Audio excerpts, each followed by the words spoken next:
Hey everyone, welcome back to another turn here in the tournament finals. I have the wise and sage side joining me once again tonight. Hi, this is the Wise and Sage Side. I'm joining Lucid once again tonight. And we have, I think, a pretty cool turn coming up for you. There's a lot of things which potentially can happen. So, not to put you on the spot, do you remember what happened last episode? Yeah, so we'd been seeing that the Pangea Vettiheim front was building up very slowly. So after Vettiheim's initial raids had kind of bounced, Vettiheim committed a little bit more along their front with, some minor buff stacks. And Pangea similarly reinforced the one mageless army that we saw with some Centaur Sages doing buffs. But in both cases, we have yet to see an actual Doom stack or them deploying their higher end magic. So in Pangea's case, we haven't seen any of their deep ench stuff for like mass flight plays or anything along those lines. And along Vettiheim's side, we similarly haven't seen any full-on fatigue armies with like Rigor Mortis and Grip of Winter and that sort of thing. Meanwhile, on the Gath front, Gath lost one of their super combatants, The Marignon but Gath. Marignon Gath, right? Right. But Marignon also is still kind of penned in. So Gath is trying to gem burn them and make them basically expend what few resources they have. But Marignon has been counter raiding fairly successfully, which makes their borders actually look okay for all the fact that they still seem to be in a pretty bad position, given that they're being penned in by a major Gath army. And there's a Pythium very was good chance we're going to get treated to a huge Marignon battle this turn because Gath had moved that huge army on top of a Marinese fort and had one turn popped it. And that fort has all of Marignon's stuff inside of it. So, or at least a pretty significant portion. right, We'd right. seen that he'd actually sailed away a number of his crossbows, but given that the fort just popped, he'll probably want to go sail everything back unless he already has Ritual of Returning, Mm-hmm. which I don't think he would go for given that that's deep thaumaturgy. Yeah, and So I yeah, don't I think think you evacuate a fort as Marignon. I think you'd rather lose your army and bow out of the game than cede another fort. So, yeah, given the position that he's in, it definitely makes sense to try to take that fight, especially since that Gath army did not look unkillable by any stretch. There were a lot of squishy humans in it. yep. And then Yeah. on the Pythium Agartha front, Pythium had been basically just cleaning up Agartha, but Agartha had managed to strike back after their hero got a very successful, basically defense on one of their forts. I think it was even their capital. But it's still very much cleanup mode for Pythium. It's just that now they're on a clock, given that the two biggest powers in the game, Erythia and TNT, are most likely going for them next. Right. And Agartha still has one major army left inside a fort, and the Agarthan god, is next to that fort where the army's pinned in. So we may get this may be if all of the armies fight that can, this may be one of the more exciting episodes. So Oh yeah, if we get every major army battle that we can, right. then absolutely. And then the last thing that we saw was that Jomin, after getting smashed by Arco, opened up their doors basically for Shibalba to come in and take whatever they can. Right.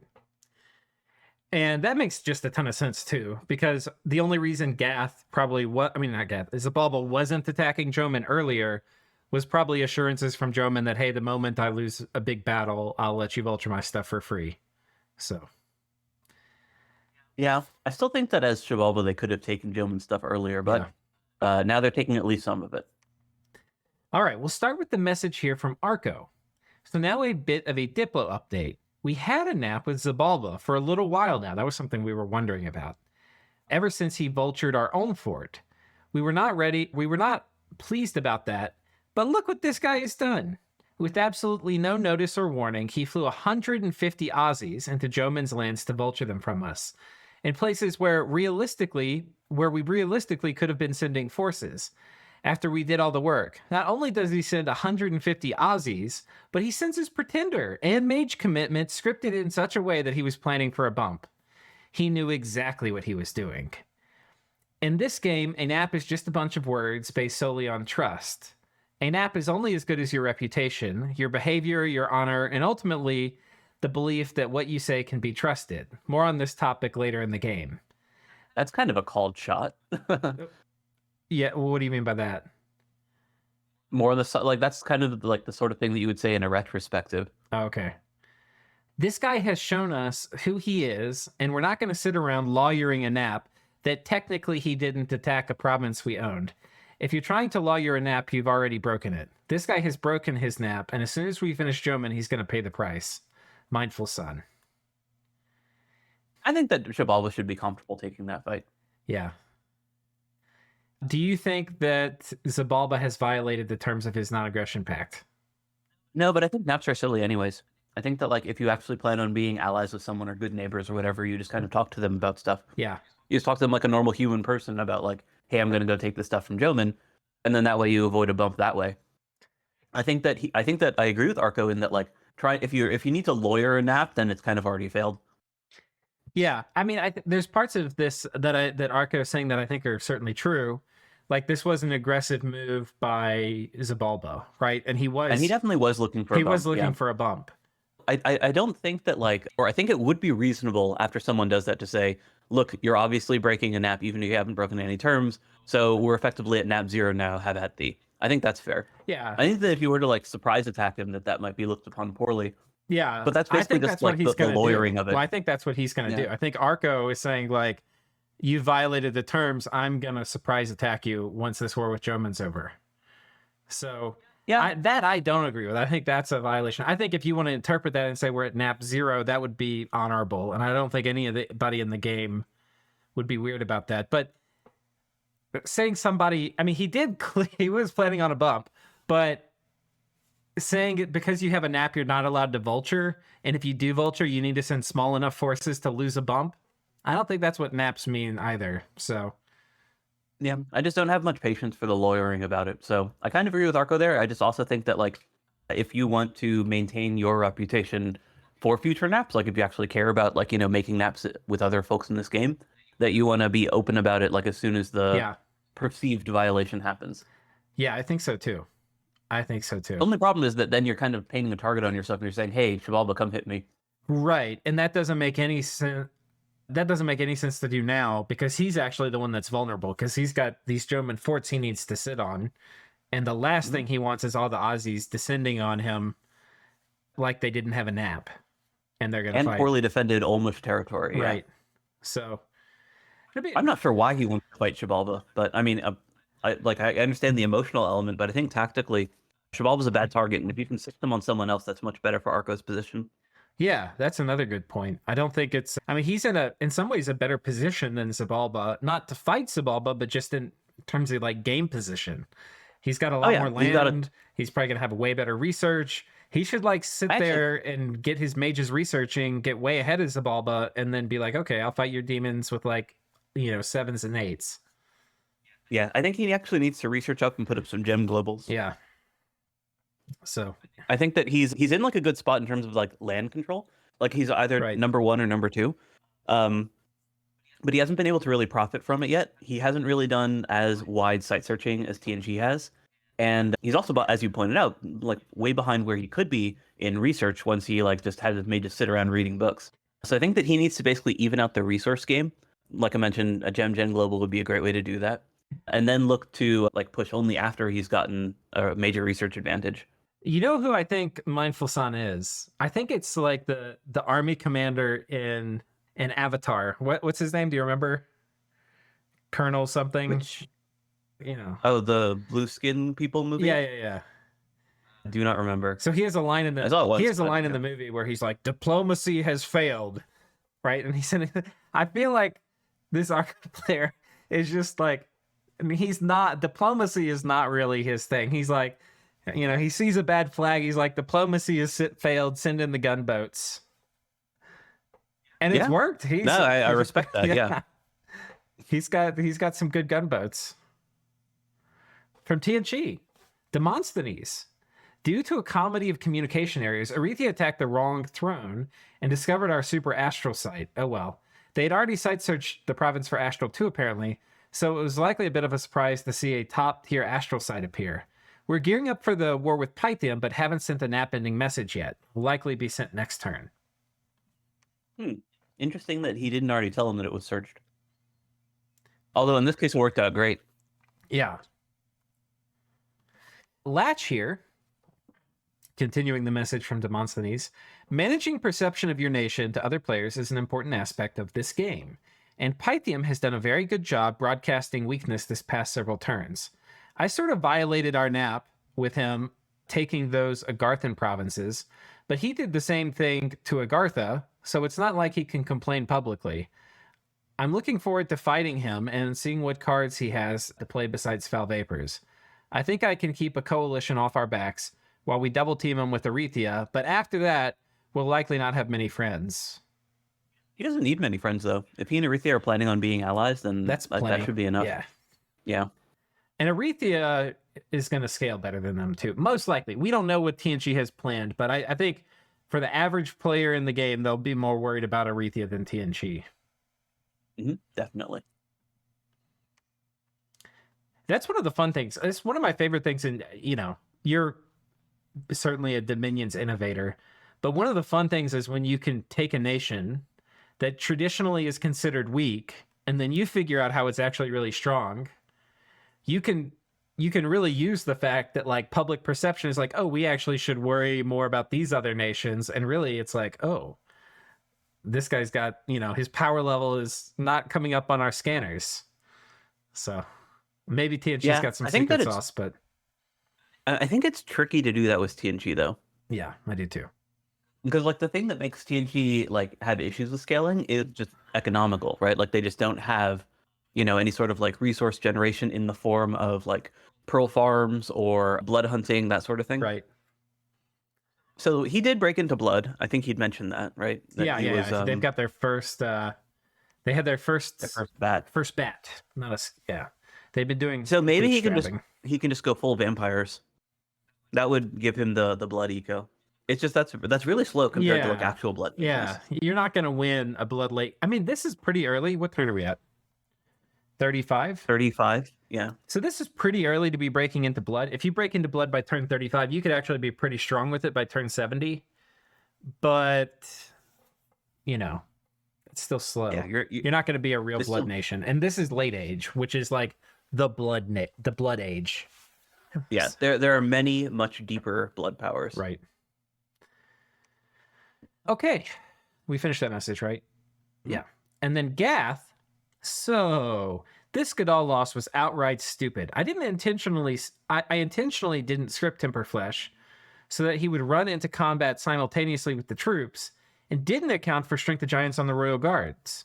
If I did script Temper, they would have lost anyway, but the Godal would have lived. If I also brought, but I couldn't, Body Ethereal, he would have lived for certain. Actually, I don't know about that because the Great Sword of Sharpness guy would have killed him. That's right. Yeah, that guy, I don't think he could fly, which would have been nice if he did, but yeah, I don't think you could say anything for certain with that guy in that squad. Yeah, Temper might have let the Godot retreat, but even then it's dicey. And like Body Ethereal would have done nothing. Right. I mean, it would have made him live longer, right? Because the troops wouldn't have cut him up as badly. But the Great Sword of Sharpness guy would have easily killed him on his own. Right. Yeah. This war's becoming very costly and is far from over while other people gain strength rapidly. Where do I script unwinnable fights for him? Or where I do script unwinnable fights. Yeah. Where I do script unwinnable fights for him, he evades them and punishes me for mistakes. However, it became easier as it now it became easier as it was the last thuggable Earth 2 Godal, so there will be no option for him to kill one again. Okay. Silver linings. Silver linings. We've lost all of our tanks, sir. We expect no more tank losses from the tank corps. It's like, great. Exactly. Yeah. Anyway, Construction 6 this turn should help with research. After that, depending on his actions, it might be Enchant 7 for Mass Flight and Serpent's Blessing to have more options for future battles and fort storming. Moving 100... Yeah, Go ahead. One of the nice things about these super cheap research stages is that you always have plenty of guys to hold lanterns. Right. The other thing that's kind of important about it is Marignon's on the clock more than Gath, because when you have these sages, you literally can't use them to help in your fights, right? So Marignon's running around with a lot of his sages probably most of the time. We'll look at his research graph. It's probably like a stair step, but a lot of times they're not researching his whole research core. So the longer this goes, the worse it is for Marignon. when Gath comes back Yeah. with Foul Vapors and Serpent's Blessing and Mass Flight, it's like, ah, shit. For Gath's case, though, what he's looking at isn't like his strength compared to Marignon, but his strength in comparison to the game state. So, like, if he's stuck, quagmired in the Marignon War and other people are getting ahead, then functionally he's falling behind. Right. And that's a great point. Yeah, I don't think that he's in that bad of a shape since, as you said, his research is largely uninterrupted, and he also has been continuing to build up his blood economy. So, like, he's been, spending those slaves and, sending those Seer into battle, but he also still has his blood income pumping in. Right. Moving 180 crossbows to 253 to intercept the Gadol killing squad. So this is like, I've programmed Marignon now to put something that will kill Gadol's in this one province, 253, because he sent the Gadol there like every turn. Yeah. And now he's going to switch it up once he's finally killed the Gadol and send a small army.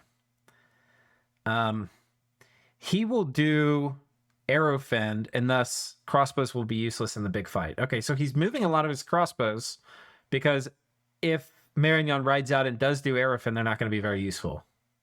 Yeah, and the slingers are still good since, as we've been mentioning this whole game, they're just good melee fighters. If you can actually buff them up well enough to take advantage of their high attack density in spite of their very low defensive stats. Yeah.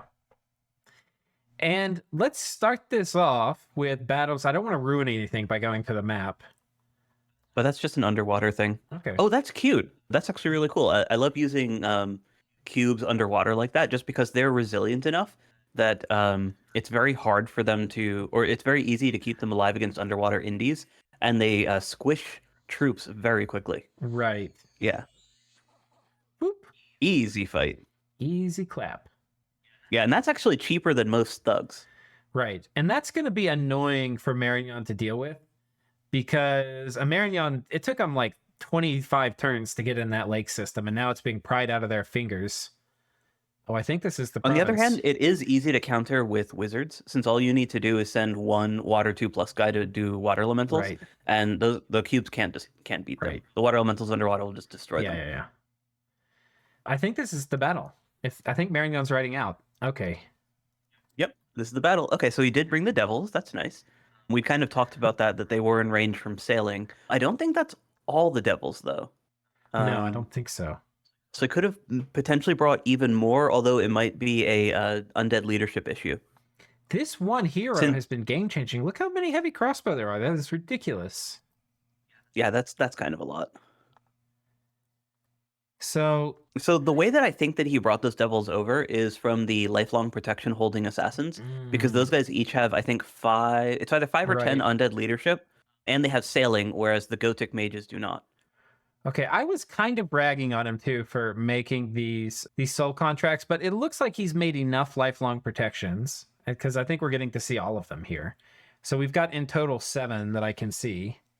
7 is a lot, or a pretty good amount. So I think that is like if soul contracts are greed and if lifelong protections are anti-greed, the balance might be okay to have a few soul contracts. Yeah, he doesn't have a ton of blood slaves in this battle, though. Yeah, he's got... I mean, presumably these guys would be Sabbathing up. Well, I think we'll have to see. The formation, though, he's got a lot of these mages here at the front. Yeah, that's for elementals and buffing, I would assume. Yeah, we see gems on each of them. It's interesting that he had spent a bunch of his air and water gems previously, but he hadn't spent a ton of fire. So he should have still a decent bank of that.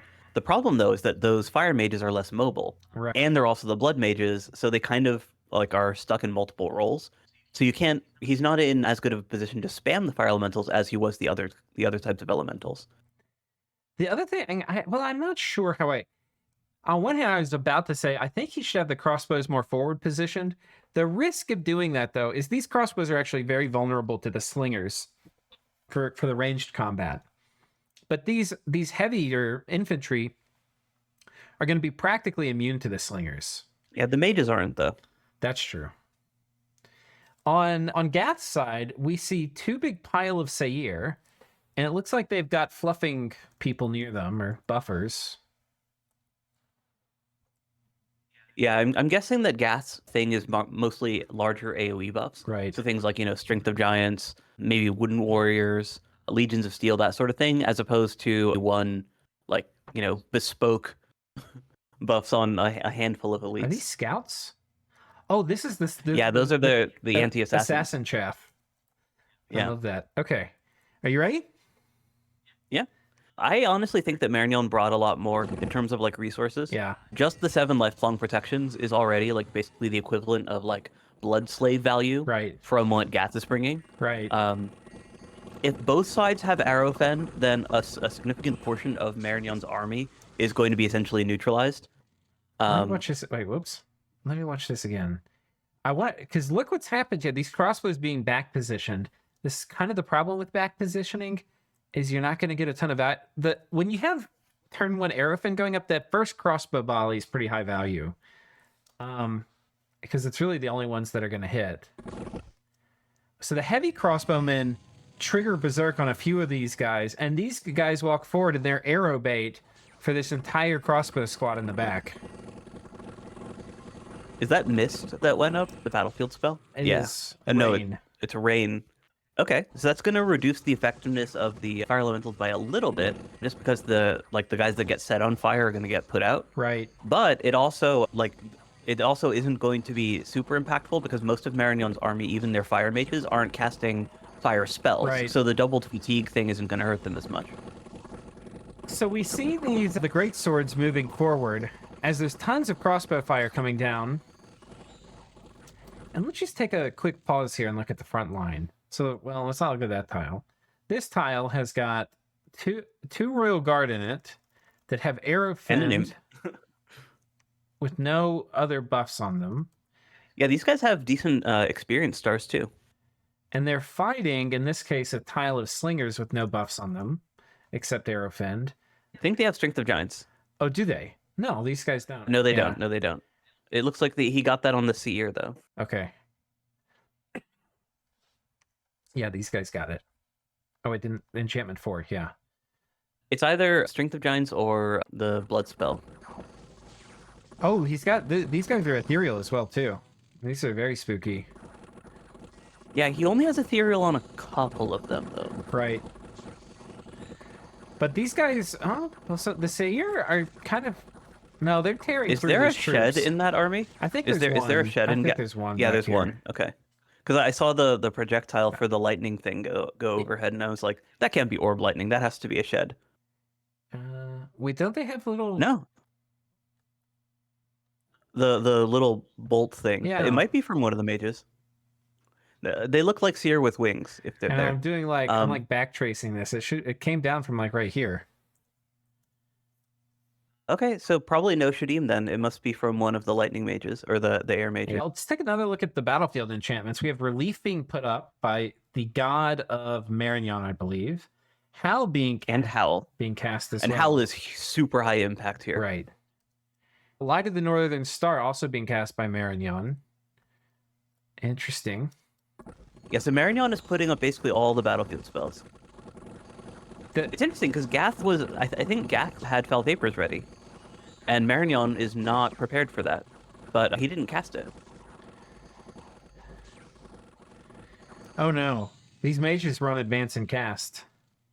Yeah, and normally that's okay, but in this case they didn't have a front line to advance behind because Marignon just straight up did not have enough troops. So I think I might have been wrong that Marignon, while he did bring more on the magic department, Gath might win this just on troop quality. Yeah, Gath has lost a lot already. It's hard to tell because with the front line definitely collapsed for Marignon. But that's because Gath has put their stuff into melee. So, like, whereas a lot of the Marignon troop, this is like the bulk of the HP on the Marignon side, it's back here. All of Gath's stuff is run forward. Yeah, that's true. But on the other hand, I don't see crossbows holding up effectively into these dual wielders, especially given that like they're only going to be fighting in melee one square at a time. Yeah, and part of the problem of this too is like if you put...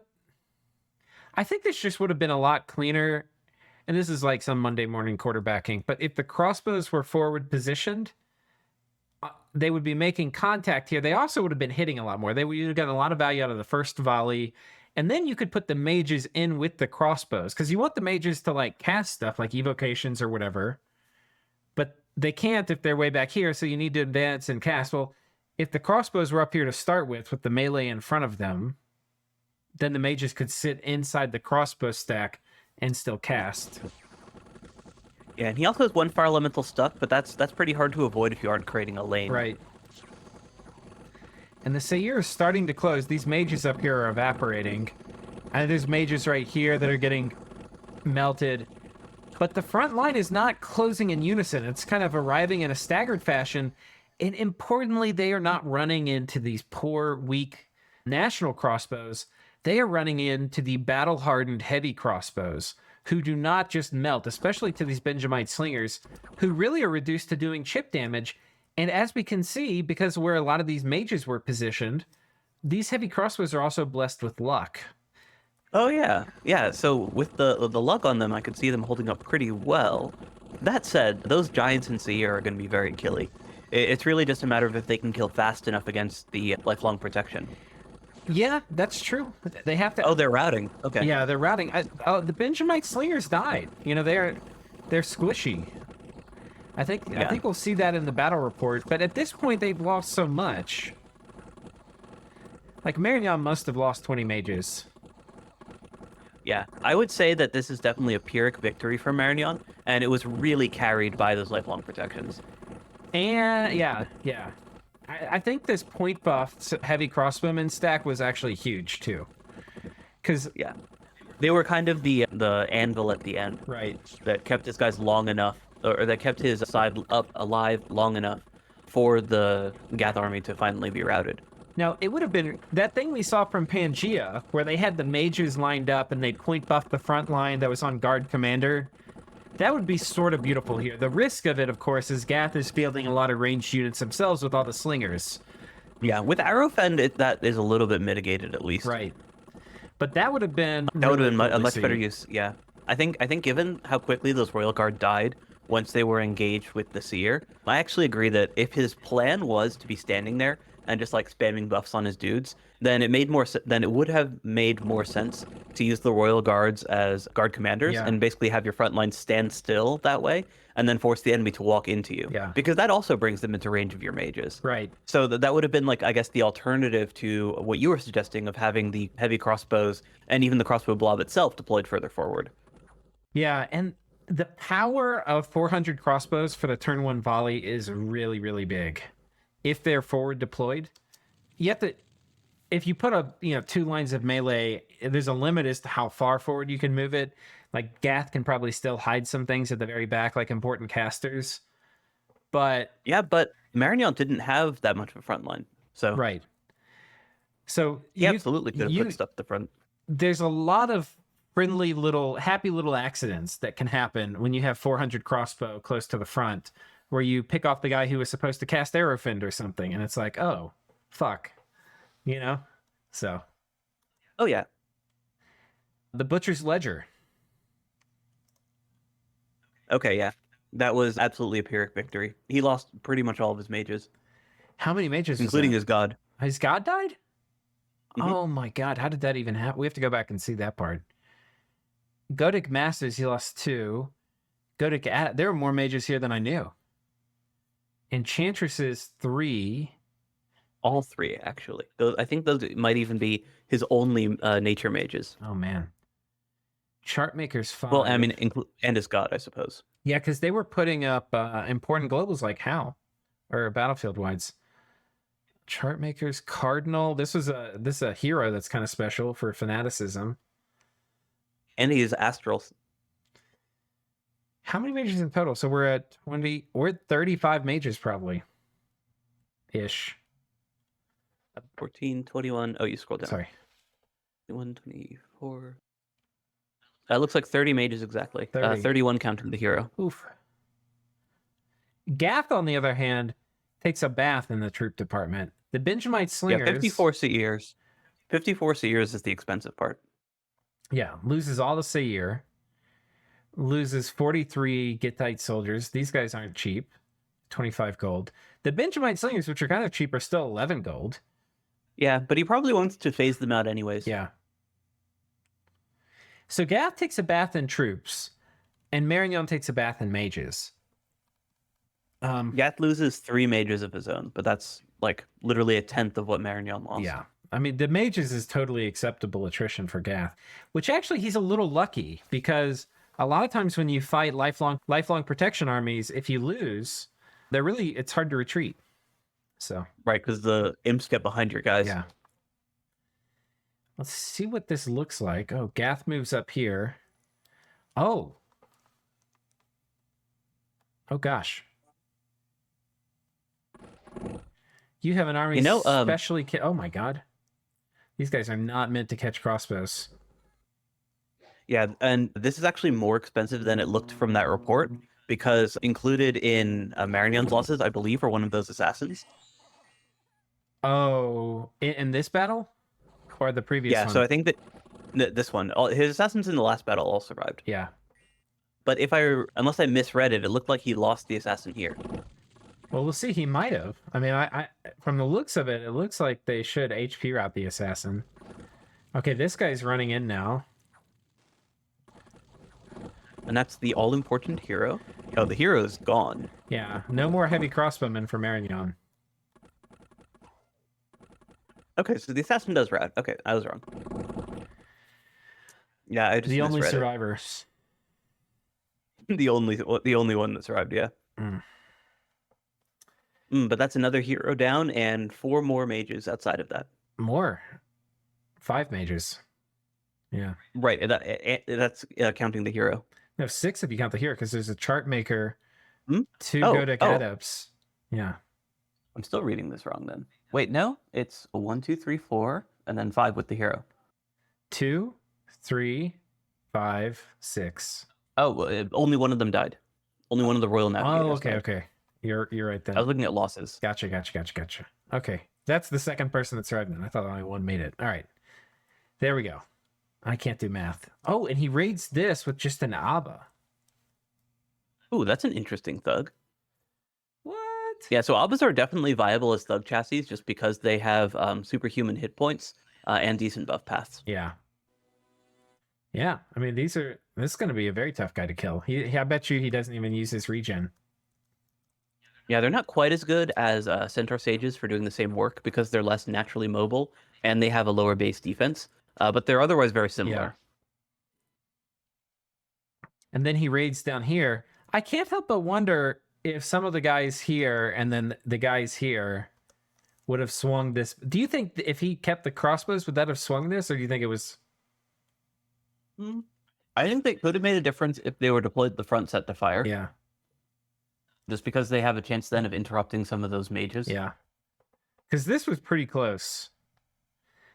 Yeah, I think that's about the only difference that they could have made this. Since once Arafan goes up, as he pointed out, they're going to be a lot less valuable. Yeah. Oh, one thing we didn't really scrub on this. Look who did the heavy lifting. It was the crossbows still. That was kind of what I was wondering. Is that these guys still did actually, even with Arafan, they did a lot of the lifting. Or at least they got a lot of the credit. Right. I mean, certainly the imps are doing a lot of the lifting too, and the elementals, which you don't see on the kill graph here, but yeah, that's why I'd attribute most of it to. Yeah, the imps and other battle summon stuff. Yeah, like the wolves distracting and. Oh my god! Look at the kill count on the Seir. These things were going hog wild. Yeah, and once again, most of that, like most of the numbers of what they killed, are probably going to be imps. Yeah. Yeah, these numbers are going to be inflated. I mean, there's 320 kills and only 140 Marinese stuff died. But still, as a percentage, these guys, and probably as a percentage, the Benjamite Slingers were killing more of the shitty chaff. Because, it's going to be actually a little hard for the Benjamite Slingers to kill like Royal Guard or something, or the heavy crossbow. They just don't do enough damage. But the Seir are going to be able to punch through that a little bit easier. So... That's true. Yeah. And I think the same it can be said for the Gittites. Yeah. Cool battle. What is the situation left, though? Marignon is left. I think with Marignon's dead. 300 troops, but no mages. But he does have a lot of lifelong protections. The question is this army is now thuggable by Gadals? Well, that's one of the questions. Probably not easily. I think he decides to Fell Vapors. Well, that's true Because he lost too. all of his nature mages. Yeah. Between his god and those 3 enchantresses were his only nature mages. Yeah. He needs this province back. Yeah, Gath probably can. I don't know how many mages Gath has around though. I feel like on one hand you're right, like Marignon's dead, but I'm not sure if Gath's going to be able to kill him quickly. I think he's done enough damage to Gath in this fight. I just feel really bad about this as Gath. Like, I think as Gath, as long as you have a Foul Vapors caster, you just bring that, some Astral Mages, and then a relatively small core of troops, like enough that can survive under the Foul Vapors and crossbows and so on, and then you just kill them with that. yeah. Okay. I mean, yeah, that's possible. And Gath should know that Marignon has no nature mages after this. Right.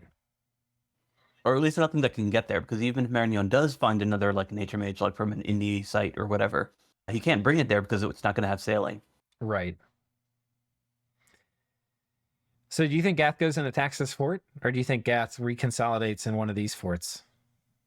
I think it's going to depend a little bit on the player, and we know that this guy is trying to like be conservative and protect his losses and so on. I think that if he doesn't have a Foul Vapors caster in position, he needs at least one turn to reconsolidate anyways, right? Because he needs to put together that Foul Vapors force. Right. But while I do think that he's going to take at least one turn to like kind of reconfigure and get what he wants with each of those squads, I think he should attack on the following turn. Okay. Cool. On the Pangea front down here, a little bit of light casual raiding. Oh, this heretic's dying to PD, as they tend to. Yeah, as long as the PD can find him, the PD can kill him. And I believe there's a battle between Agartha and Pythium that I almost spoiled. Some of you may have seen it on the map, but I think it's one. Maybe this one. It's this one. Oh, yeah. So it looks like Pythium either didn't bump the big Olm, or he did so unsuccessfully and it slipped by. Right. So Big Olm is here with 3 Earth Gems, and he's got these Iron Corpses, which are really interesting. They've got really high base protection and 2 attacks. And then he's got a bunch of these Alchemists as well, which... Yeah, so the Iron Corpses are interesting in that they're extremely cheap, extremely spammable, and they come with afflictions. Right. They're also mindless too, which can be important in certain types of situations. Yeah. And very low base attack, because like the lore, I guess if you want to like put that, is that they basically took Soulless and then just armored them up. Right. Okay. Yeah, they have very bad MR like Soulless do, so that makes sense. I didn't know that. Yeah, that's cool. It says so in the lore there too. Oh, cool. Strengthened with iron parts and armed with short blades. Yes. So their protection is actually all natural protection. Like it's not that they're wearing actual armor so much as they just have like plates grafted onto them. Okay, that's pretty dark, but I like it. So they put a few water gems on this guys. I'm wondering if I'm guessing they want to do quickness on these umbrals. But one thing I do like, and it doesn't look like it worked perfectly, but he was trying to get these guys to mix in with the umbrals for point buffing. So that I definitely approve of, because quickness, these guys are going to take a quickness buff real well.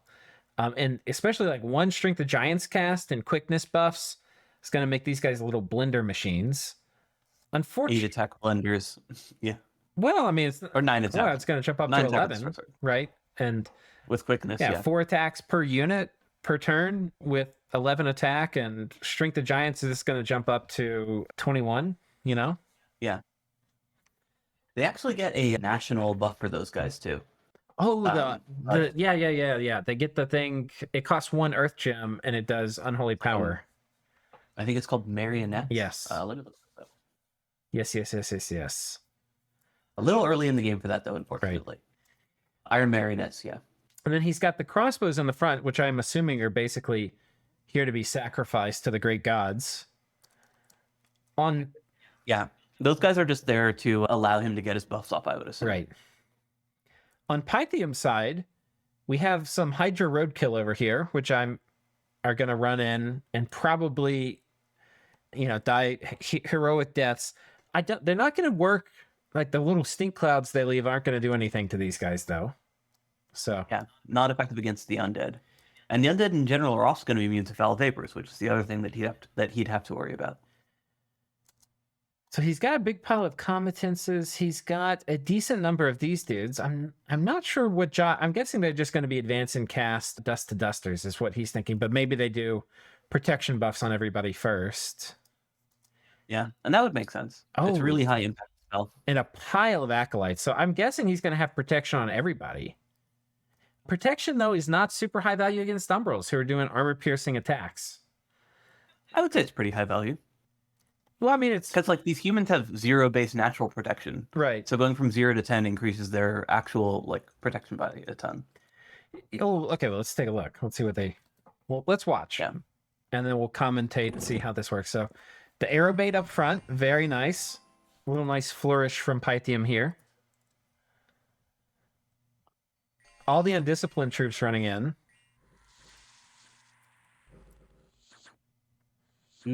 What do these guys kill? Was that like bugs? Oh, their main ads. Now let's take a look. Some of these guys here at the front, no protection buffs, which they certainly would benefit from, but no quickness either. Yeah, I don't think he has. Wait, we have to watch that again. Yet.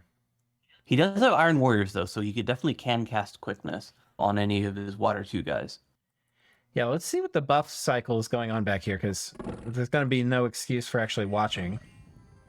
Earth Power, Quickness. Okay, so at least one guy's doing the quickness thing. Iron Warriors. Oh, he's doing Iron Warrior spam. Okay. I mean, also very good. Yeah. Okay. Did we get Strength of Giants off on these guys? No. No, it doesn't look Not like really. it. I would like to see that. We've got Foul Vapors off. Rip Mages. Importantly, though, with the Foul Vapors, they're not going to be able to, like, commander route the army, right? Because one way to route this army is you kill the commanders, and then you're like... Well, you only need to kill the undead leadership. But yeah, he has poison rings. There was one on one of the alchemists, too. At least one of the alchemists, yeah. Okay. Oh, okay. So he's got 3 poison rings as well. Yeah, I think that if I were in his shoes, I would put the poison rings on the death random alchemists, because the only way you lose this battle is one of the ways that you can lose this battle is by losing all of your undead leadership. Right. Well, this guy's got it, so that's good. Yeah, that guy does, but he also has a death random alchemist that doesn't. Yeah. So I would have put it on him as a backup. Yeah, that makes sense. This guy doesn't have undead leadership. But what I was going to say before this, which isn't really true because he's got the poison rings, is if Pythium killed all the commanders, you could get all the Umbrals to route. But I was like, well, this guy he's going to be a commander that doesn't route, but he doesn't have undead leadership, so that's not going to work. Yeah. On Pythium's side, let's see how many protection buffs we have. Surprisingly few. Yeah, that is odd. Let's see what Pythium was doing here.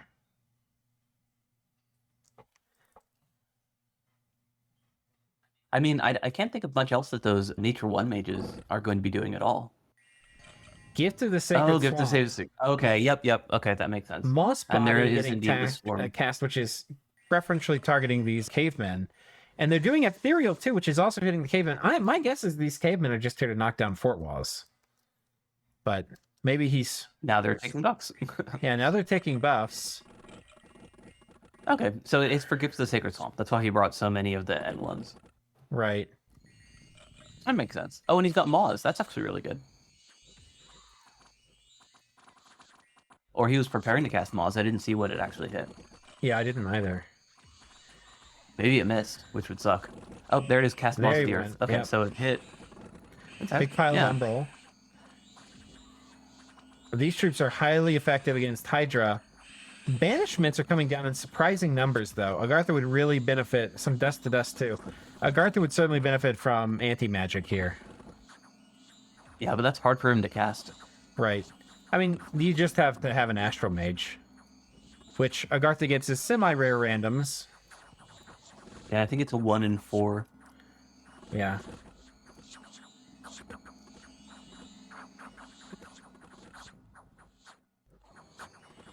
But I do think, especially versus this, where there's going to be this many Holy One dudes. I mean, if he did know that there were going to be all these guys, probably would have been worth trying to get if you have the research. Yeah, check if those sprites are actually doing anything to the umbrals. The sprites, these ones? Yeah, so they have their elf shot. Their weapon deals 100 fatigue damage. So, but it is a magic resistant negated. Yeah. That one, they were all resisted. Long dead. Umbral failed to resist. Okay, so the Umbral took 99 fatigue damage. Nice. Yeah. If they wake up, though, it's really hard to fatigue out an Umbral with a life drain attack. That's true. It does turn them off for a turn, though. Right. And if you hit them twice, it turns them off for a long time. Mm-hmm. And then it also drastically lowers their defense. So they basically would get hit anytime their ethereal fails. But yeah, that's just a sideshow. That's not what's really doing the killing here. Yeah, it's this banishment. He doesn't... Yeah, and what type of banishment is it? And the Cometances are also doing okay. Are these guys not blessed? How do they not bless themselves? Man. That is odd. These guys... I guess they... The spellcasting AI must really like banishment with these big, juicy Umbrals. They're like, no, we're not going to bless ourselves. I was trying to figure out what type of blessing he had. I mean, banishment. Oh, he must not have any, right? Because it would say, like, the name of it. Wouldn't it? Because the... Yeah, okay. So it looks like Agartha just brought enough stuff. So the Umbrals definitely did take a beating from the dust to dust, and even just from the human infantry hitting them. But enough of them were left alive with the Iron Warriors that he was able to basically outlast them. Yeah, let's see if these guys that lasted were preferentially the ones with Iron Warriors. Oh yeah, well at least that one was the guy with 100 something. I'm just taking a look. There's another one. Yeah, it looks like a lot of them survived without it, which I guess makes sense. Yeah, because he only got it on so many.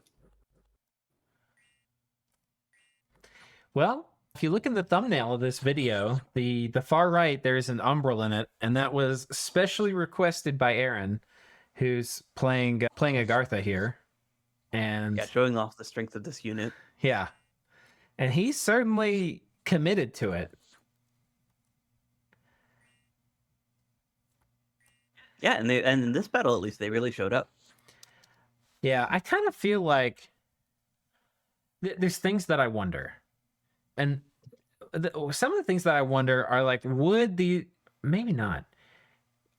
I wonder if I think what you want to do, if you're going to bring this many Umbrals, I think what you do is you put them in divisions. And what you try to do is you try to get Quickness and Iron Warriors cast on the same Umbrals, right? So imagine you put some up here, some down here, but your mages with this group in the middle, and you're going to stack in all the buffs. You don't want to split the buff. You don't want some getting Iron Warriors, some getting Quickness. You want them to get both of them. That makes sense. And then the other thing which you can do if you're trying to make sure that you're buffing or that you have squares with both an Umbral and an Iron Corpse in it is you put the Iron Corpses behind the Umbrals and then they filter forward. Right. Yes. Yeah. Probably just play around with it too, because maybe you put some in, because I think some will probably percolate, but it didn't fill properly here, right? So maybe you put some in, but then you put some behind, or maybe you put them all behind. The problem if they're all behind, maybe the first turn of buffs misses or something. The other thing that they could have done, they probably didn't have the gems for, but like they spent a turn doing Summon Earth Power. If this is going to be like your last stand, probably better to not waste that turn doing Summon Earth Power and just go ahead and cast Iron Warriors 3 times with gems. But anyway. I think that he only did Summon Earth Power on the Earth 2 guys and on the guys that didn't have Water 2. So the Water 2 guys are just doing Quickness. Yeah. There's not... with this... Okay, what did this guy cast? Oh, he cast Quickness. And that guy just cast Quickness. Okay, you're right. Yeah. So it's only the guys that don't have... Yeah, okay, so that guy's doing both. This was a mistake, though. Because he's doing Quickness with the gems, but he did this to get the fatigue reduction, which I don't approve of. But, I mean, he won anyway, so... Yeah, this guy's doing it. Okay. Yeah, I think I don't have much to complain about with regards to Agartha's scripting here. Yeah, no, I mean, it was pretty good. And I think really what this fight came down to was just a matter of critical mass. Pythium just didn't have enough to get through all these Umbrals. Yeah. The other thing that's really nice is when you bring this, like on one hand, I was saying you want to bring fewer, but then I was thinking about the banishment and the dust to dust. When you have this many, and like a single dust to dust is not going to kill these guys, right? You have to stack them on top. And if there's enough that the dust to dust get dispersed out in the same amount of time it takes for the Umbrals to heal, then all of a sudden dust to dust doesn't really hardly do anything. And it's just your melee troops, which of course is the wet dream for these Umbrals. Yeah, Pythium can have enough stuff to actually kill all of them. And, he did kill smaller groups before. Because those competences are actually fine in melee against them when they do land their hits. But the Iron Warriors definitely swing things. Yeah. Wow. Only lost 7. That is amazing. I thought he would have lost way more. And the Mage Court, even though he got gassed, he only lost 2. So that's also pretty amazing, thanks to those serpent rings. I'm guessing. So, yeah, we saw serpent rings. I think it was either 2 or 3 of them on the Alchemists. Oh, no, it was 3. So the only ones that survived are the guys with the rings. Yeah. This kind of makes me wish I could have seen this Agartha make it to the point where they got like Marble Warriors and stuff for these big Umbral like hit squads. That would have been a ton of fun to watch. Oh, yeah, and you can even make them stealthy with Shade Mail. Right. Because the Umbrals themselves have stealth. Yeah. This is cool stuff. And so Pythium, let's see how much they lost. They brought a ton. They brought almost 20 mages. I mean, Pythium was showing a lot of respect to Agartha here. Yeah, he just brought the wrong kind of mages. Actually, I guess he did have 7 of those dust to dust casters. Yeah. It's just not for the forces that Agartha had. Were they all on advancing cast? Let's just look at these dust to dust casters and see what happens here. Oh no. He's got 2 of them in the back doing Court of Skeletons. That's a little less effective. Yeah. A lot of them he really just needed critical mass with those guys. Yeah. Well played by Agartha. And the significance of this, I don't think we can understate. Pythium is on the clock to kill Agartha before TNT and Aretha kill him. Agartha is friends with TNT, who's going to certainly be sharing this if these battles aren't scouted by them already, which they probably are.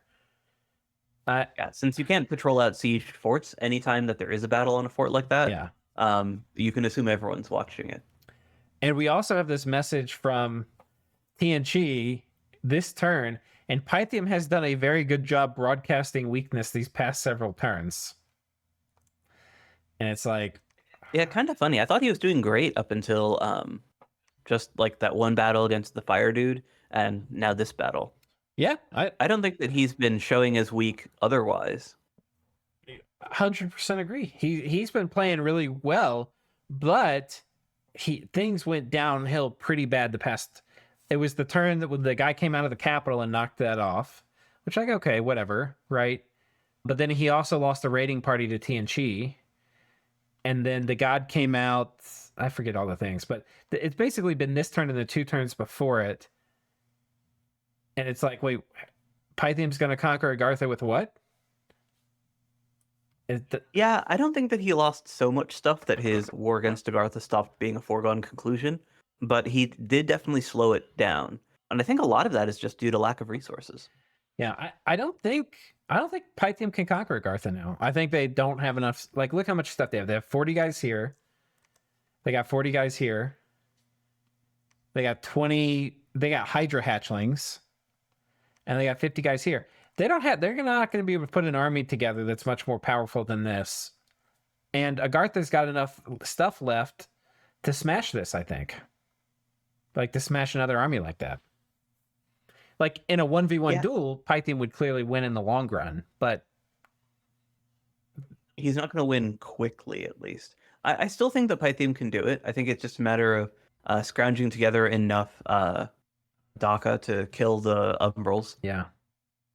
Did they lose the Death Mages? That's the other thing that's important. They lost 3 of them. They lost 3. And one of the Serpent Priests, which are also Death Mages, I believe. Yeah. They can be. Oh, no, they're not. Okay, they can be, but... Yeah. But yeah, the Serpent Priests are expensive. The Renate kind of are expensive as well. The silver lining here is he does have more of these. So this is like a a templed and labbed province, so he can be making these Renatai here, right? Or am I? No, You need a fort. those are forted ones. Okay. Yeah, and that also has Well of Pestilence on it. Yeah. You know, the So other you thing probably that don't would have want to be been setting your great fort up there. if he had 4 recruit mages with fire mages would be fire elementals. Like 5 fire elementals would have swung this fight, I think. Yeah, I could see that because they take 1/4 damage from the Umbrals because they're lifeless. Right. And, you know, it's a bunch of fire damage. It wouldn't be amazing against the Iron Warriors ones, but the other guys would probably not. Would melt, Yeah. yeah. Because they take full damage from the fire shield and from the magical primary fire attack. Right. So. And it's even Heat 3, so they get the bonus stats. Yep. But yeah, I agree. Fire would definitely be help. Or fire elementals would definitely be a big help. Other Agartha news, he's moved back up taking this while Utgard has jumped in with this wolf. And I assume that wolf is going to go take those indie militia next. Yes. That's a good assumption. The Utgard army moving over this way. I'm not very good at reading the Utgard tea leaves to know where this army's going, but Probably Vettiheim, just based on what Pangea had said. right. I don't know, like, tactically if that's what his movement is showing, but, based on what we've read from other folks talking about it, that seems to be where things were going. Well, that is a great segue to our next conflict, which we can cover, which will be Pangea and Gath. And Vettiheim, sorry. Yeah, so we are seeing Vetti provinces with the crosses on them, which usually signifies that Vettiheim won. But these are all very minor battles. Yeah, most of these were scout pings. Here we have an interesting squad. This is like a little mini setup that he did before. Yeah, Guard Commander, Cataphracts. Yeah. Crossbows. What's interesting is these crossbows are attracting body ethereal aggro above the centaur. Yeah, higher HP density. Yeah. It's also interesting that he's showing that he has Frozen Heart. So that's Alt 6. That means Soul Vortex on his god. And it also means Fog Warriors is coming soon. Right. And that is a problem for Vettiheim, because Vettiheim does not like Fog Warriors very much. I don't think anyone does. Yeah, late age. I mean, late age is probably the best age for Fog Warriors. Even if you are doing like primarily magic damage, it's still functionally, like, even in that worst case scenario, basically a twist fate. Yeah. Okay. Hold up. I think we're seeing it. I think this is a Fel Vapor's trap. Or just thugs. Those guys don't get water. Oh man, these are like heavy thugs. Okay, on Vettiheim's side, what are we bringing? This doesn't look like much, but this is like 40 dudes. Yeah, it looks like point buffed troops on Vettiheim's side. So bespoke AoE 1 buffing. Okay, so they're holding attack. He's not using the commanders with Touch of Madness. Right.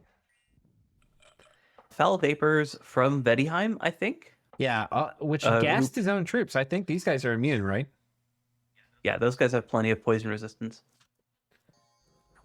Okay, it's interesting to me that he's thugging the Pans and not the Centaurs. Yeah. I mean, they have higher stats, right? Like for HP, don't they? They have higher hit points, but significantly lower defense. If you're protection tanking, though, especially against goblins, I don't think defense matters. Yeah. Okay. Now, everything matters, but yeah, it's probably not what he's relying on. Yeah. Cold resistance 10, which isn't enough. Cold resistance 5 is not enough against Rimbetti. Cold resistance 10 actually technically isn't. I don't think. If you're in cold 3. Oh no, he's going down. Okay. So he's using the Frost brand there as a resist item, which is kind of funny. Yeah. And then the guy with the fire brand is the one who's supposed to be doing the actual killing. Yeah, 10 is enough. I thought 10 you would still gradually have some of the fatigue checks just because you're taking so many go through. But he's at -7 fatigue. Oh, okay. Because he's got earth power and the boots. Right, and only 4 Or -3, I guess. Yeah. Or -4, right? Because you get the one free for free. Yeah, he with that and 10 cold resistance, he probably has no problem from the aura. Yeah, and this is kind of the problem with one of not the problem. Actually, that guy probably has 15 cold resist because he's got a frost brand. The other guy's got just the hat and the hat and what's it called? The buff. Yeah, it's just these protection rolls are too much. These Rim Vetti, what's the cold protection we're dealing with? Cold 3. So we're in cold 3. And they're only hitting for 18 But they're still damage. hitting for 18. Yeah. Oh, they're not blessed either. So Yeah, but the bless isn't going to really help them offensively. right. I mean, yeah, I can't remember what their bless was. What was it? It's astral, so it's shock resistance, and then I don't remember what his astral and what do they do? oh, it's undying and okay, it is Farcaster. Yeah. Okay. That's really cool. I mean, Yeah. I like the undying side of it. Yeah. But yeah. Yeah, if they got regen on these guys, that would be pretty interesting. Because I don't think these pans could kill him with regen. Or at least very slowly. Yeah. With all that undying, you have to chip them down before they. But these guys also had a fear aura, so they could have gotten them that way eventually. I don't think these guys even used their regen. I don't think I saw them take a single tick of damage. I saw one of them take like 6 or something near the start. Okay. Yeah, no contest. Yeah, I mean, these guys are set up to be able to survive the Vetti, and they did. Yeah. Nice move. That was really cool. And is it kind of trivial for Vettiheim to kill these pans? Yeah. But is it something you expect when you roll this squad out? Probably not. It's also one of the reasons I tend to like Berserker a little more than Rim Vetti is because Berserker, once they go Berserk, actually are very killy. Way more than the Rim Vetti. Rim Vetti are easier to super combatant a lot of times. Of course, like Mini, it depends there, right? But yeah, there's a difference. So those guys did have ethereal put on them, though. So the Berserkers would have been doing no damage at all 1/4 or 3/4 of the time. Right. I think they still probably are going to be better against protection thugs, but maybe not. Because they're going to, once they go Berserk, which if you get them with Touch of Madness, it's 23 damage. It's not. And the Rim Vetti were hitting for 18 with magic weapons. Yeah, maybe you're right. Maybe, yeah, it might not be a ton better. Yeah, maybe you're right there. And I think that the Rim Vetti also have just better attack score. Yeah, but against protection tank thugs. I mean, but again, we don't, as Vettiheim, you don't know Pangea is going to, hey, we need a setup here for protection tank thugs, you know. Yeah, and I think that the Foul Vapor's trap was designed to, or sorry, that the Foul Vapor setup that Vettiheim was using was at least partially designed to be a trap, expecting that Pangea is going to break with a bunch of crossbows. Right. Because you see that they do have a bunch of crossbows immediately neighboring that province. Right. And this was a high commitment from Pan. Like, on one hand, Vettiheim's thinking, like, okay, Pan's going to respond with something high commitment, like bringing a lot of troops. Let's set up a big, nasty trap that's going to stack wipe him. And Pan's like, oh, yeah, I'm going to respond high commitment, but not troops with, like, basically low-tier super combatants. So, like, these are... Yeah, it worked out great. Yeah, that's really cool. Actually, I know why he's using the pans now that I think about it, in that the sages, the earth random sages that can do iron skin, don't also have nature. Yeah. I mean, it's nice having summon earth power too. Yeah. And that 4 reinvigoration makes a big difference. I was just thinking, like, you know, the sages only have 4 less hit points. So from that perspective, and because they have higher combat stats, I tend to think of them as being better fighters. But for the buffs that Pangea wanted, using the big pans actually makes more sense. Yeah.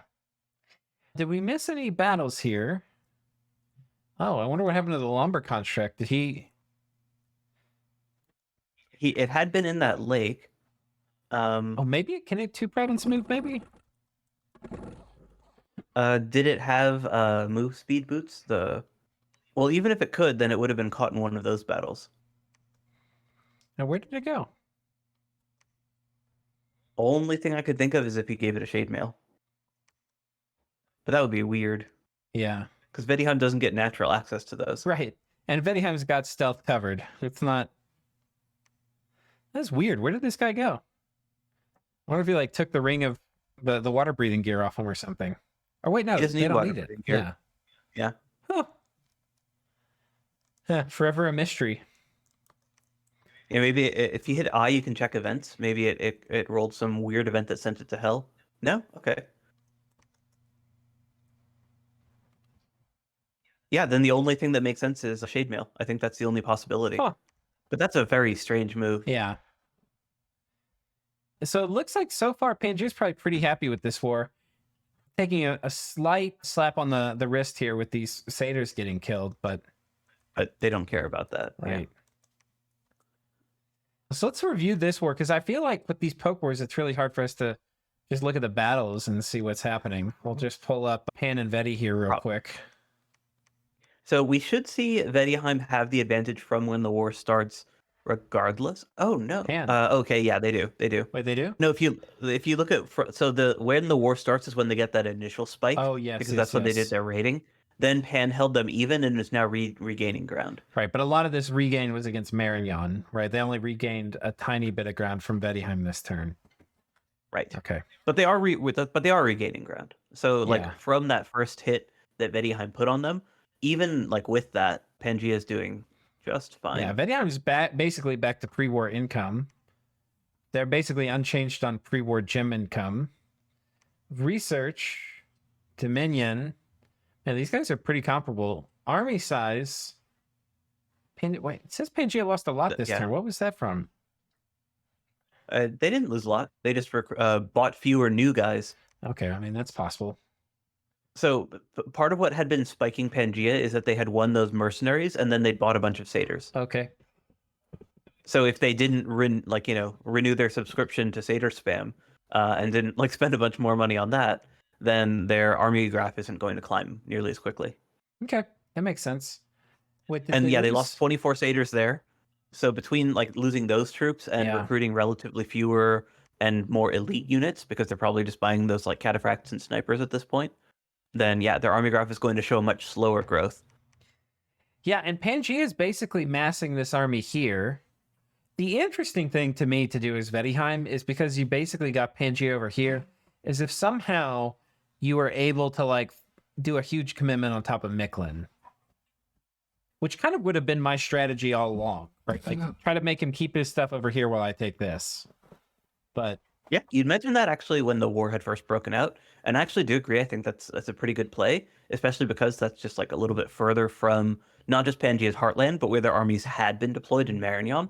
So it would just take them longer in order to actually get there and reinforce. But the problem is that the window for that is closing, because Pangea is making a new army in Micklin, and they already have a bunch of mages there. And as they've just shown, those mages work very effectively even on their own, just because they're so versatile in what different types of strategies they're actually able to deploy. Yeah. Okay, that's very cool. We kind of skipped over TNT, but we can see they're definitely moving stuff towards Pythium here. And they said they're going to be probably ending their nap with Pythium next turn. And I think you and I both said last episode that our expectation is Agartha and TNT roll Pythium. The only thing about that, though, is Agartha doesn't have... I mean, I guess these guys can be up here pretty quick. Yeah, so we'll probably see these guys move out of a fort, because once these armies combine, they'll be able to take this without any problem. I mean, even just with what Agartha has in Atlantis and the Atlantean underwater fort, they can do a lot of damage. Yeah, that's true. Okay, so that's that. Agartha's armies are so slow that it actually is pretty valuable for them to have troops in position on like both ends of their empire until they get like gateway and stuff, and can start using that for their logistics. Coming over to Xibalba, they have popped this. This is the army that was over here kind of intercepting. They kept a lot of, including the god. They kept him over here, site searching. I guess in case Joman got frisky. That was basically what I was going to say, is like if Joman or if Arco rather went and hit them, they still wanted to be able to kill that Arco stack. Yeah, 230 units on top of Joman's capital. A lot of that's mercenaries, though. They got pikeneers and boars. So they won 2 mercenary bids for groups that are quantity high and quality low. I don't know if they're going to have it pop next turn. It might be one more turn, which is going to give Xibalba time.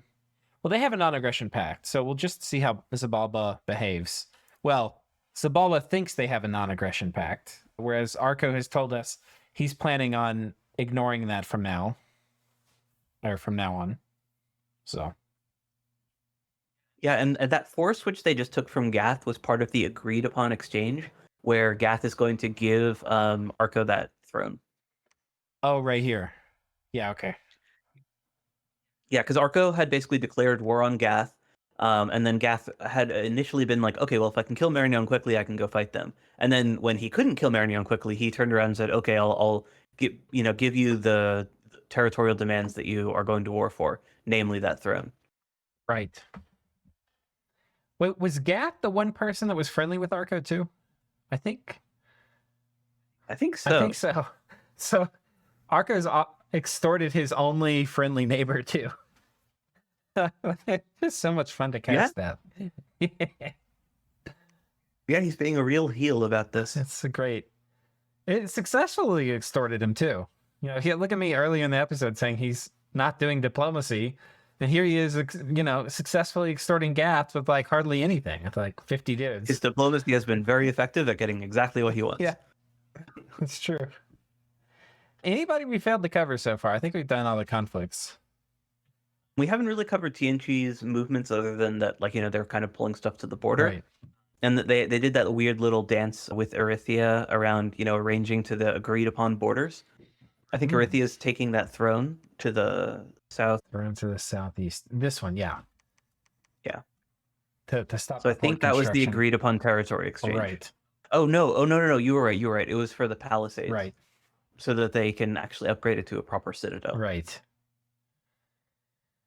Okay. I feel like as Erythia, when TNG convinces you to back off, what you want to ask for is just a white peace. Just go back to original borders. Because there's no reason for him to cede those provinces that TNG raided from him. Well, he took one of them back this turn, right? This was the one that he was asking to hold on to for a while. Or TNG was asking to hold on to use boots to get his mages out efficiently. So he's given that back now. But he gave up those other two. Yeah. Yeah, and I don't think that, like, as the person who's territorially smaller but ahead in research should be the one making concessions like that. I don't think that really makes sense. Even just from like a diplomatic perspective, if the guy that just attacked you immediately offers a truce and says, oh, actually, we should be buddies, then your first response should be like, well, first give all the stuff back. Yeah, I agree with you. But I think I agree with you. I think that's probably how it should go. However, I don't think it makes sense to get too caught up on the minutia when the grand strategy works itself out. It's like, if I were in TNG's shoes, I would give them the equitable piece of like returning to original borders just because it's fair and I want to work with them long term.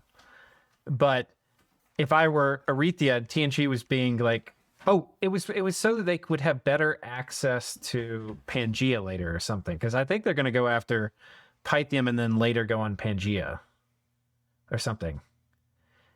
Yeah, but that's kind of weird. Yeah, it is weird.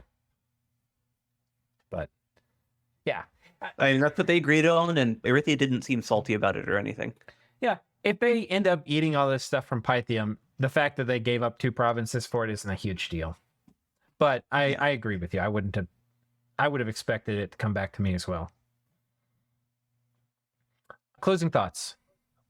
I think that's it. Yeah. I mean, the next exciting wars that we're going to be seeing are Arco versus Xibalba, presumably, because we know that Arco is gunning for the Bats to restore their Jomini's possessions.